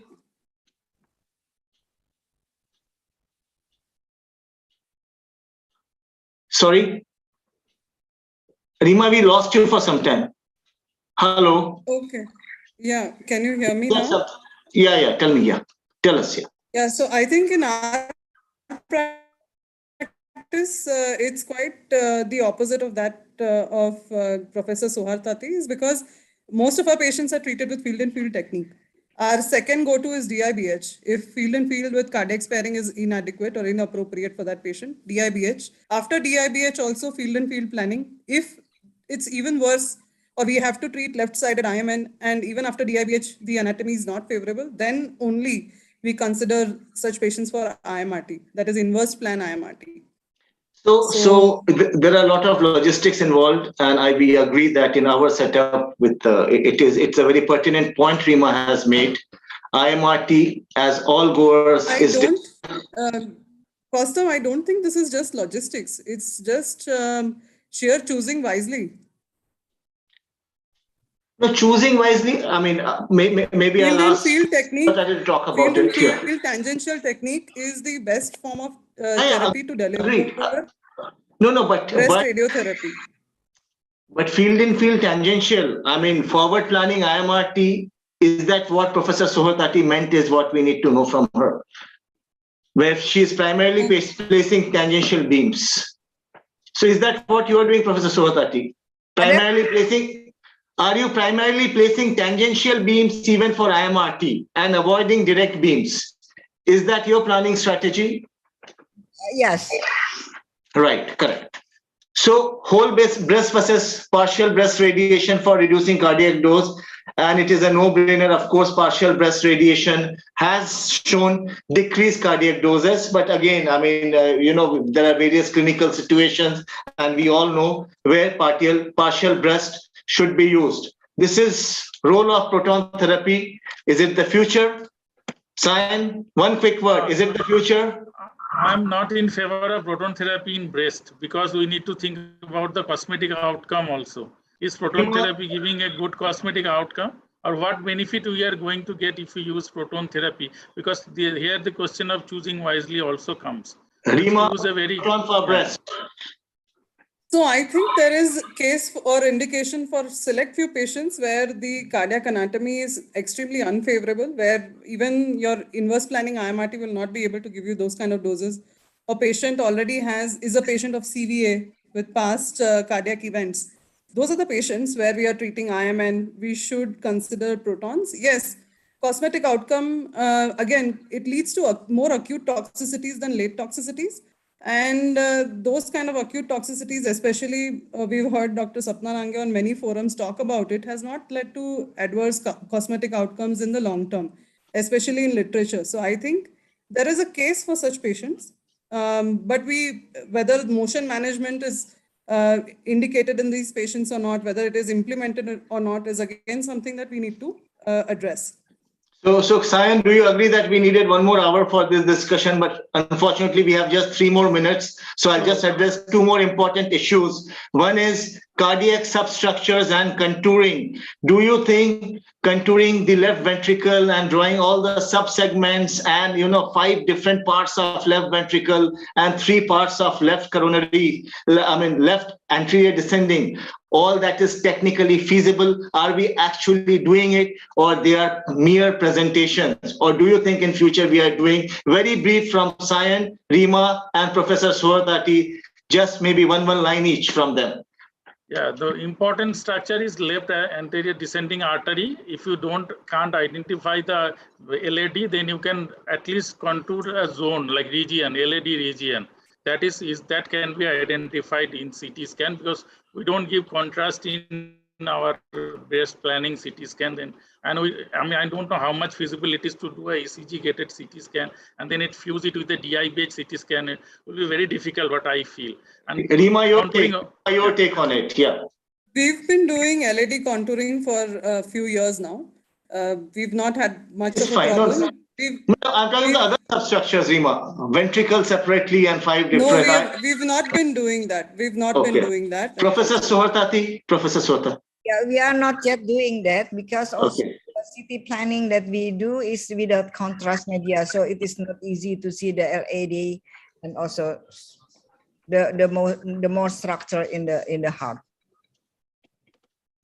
Right. So pacemaker, implantable cardioverter defibrillators, dose constraint. Quick word, Cyan. Two gray for pacemaker, 1 gray for ICT. Correct. Very good. I think One-liners. impact of hypofractionation, the Kundan has said there is no impact of hypofractionation as yet. There is no data talking about more cardiotoxicity with hypofractionation.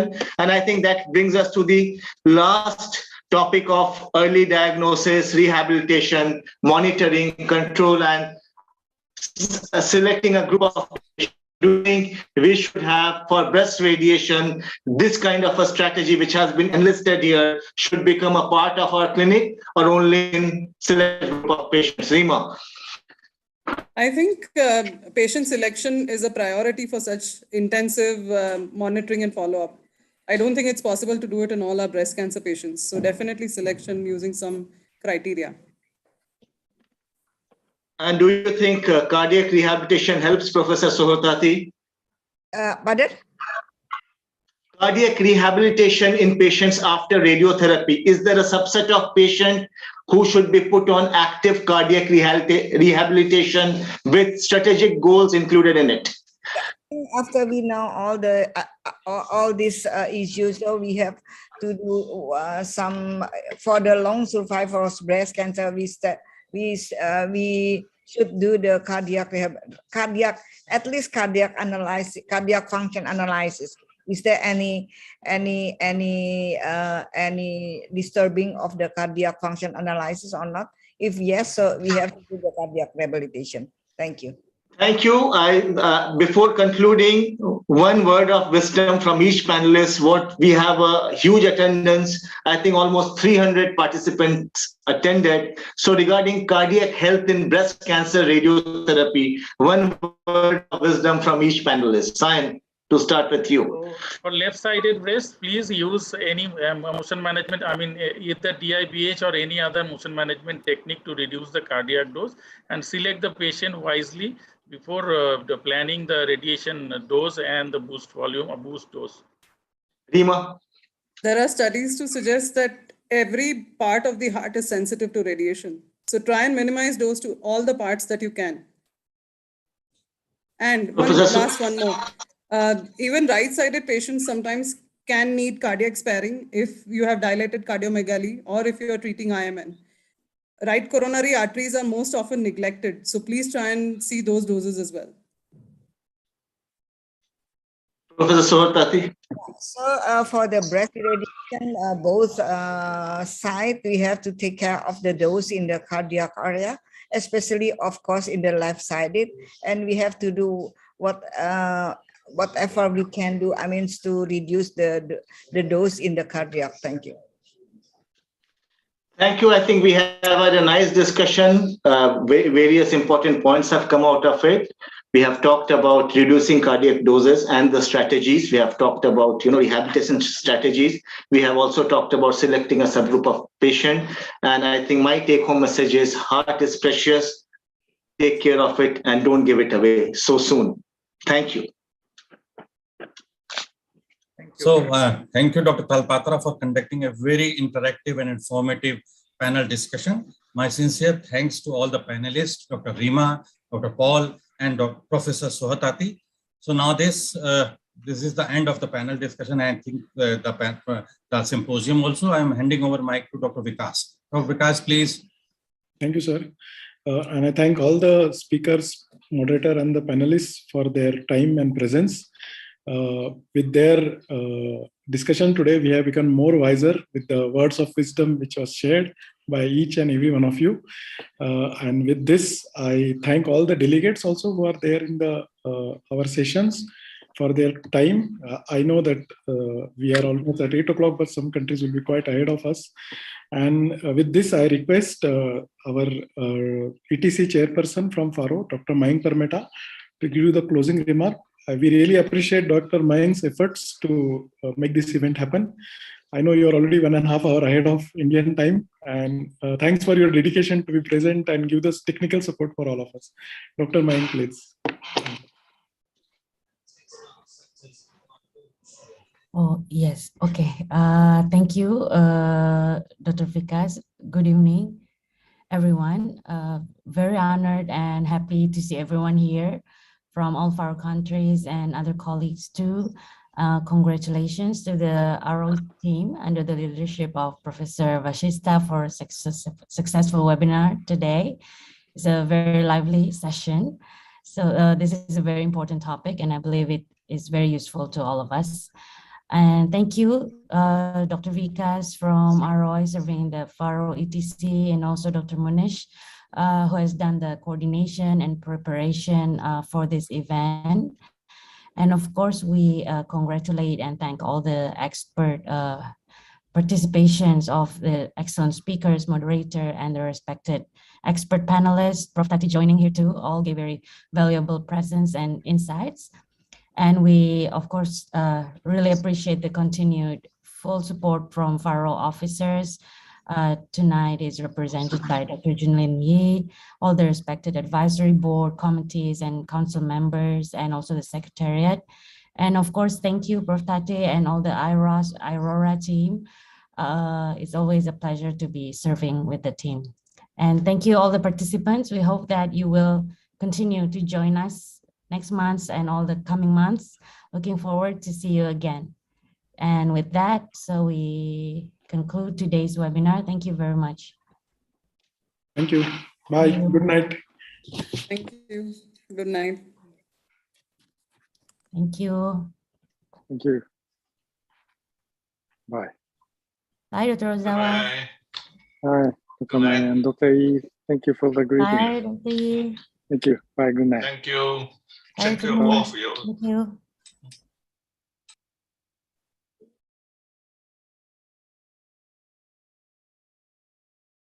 Thank you, Wilbert.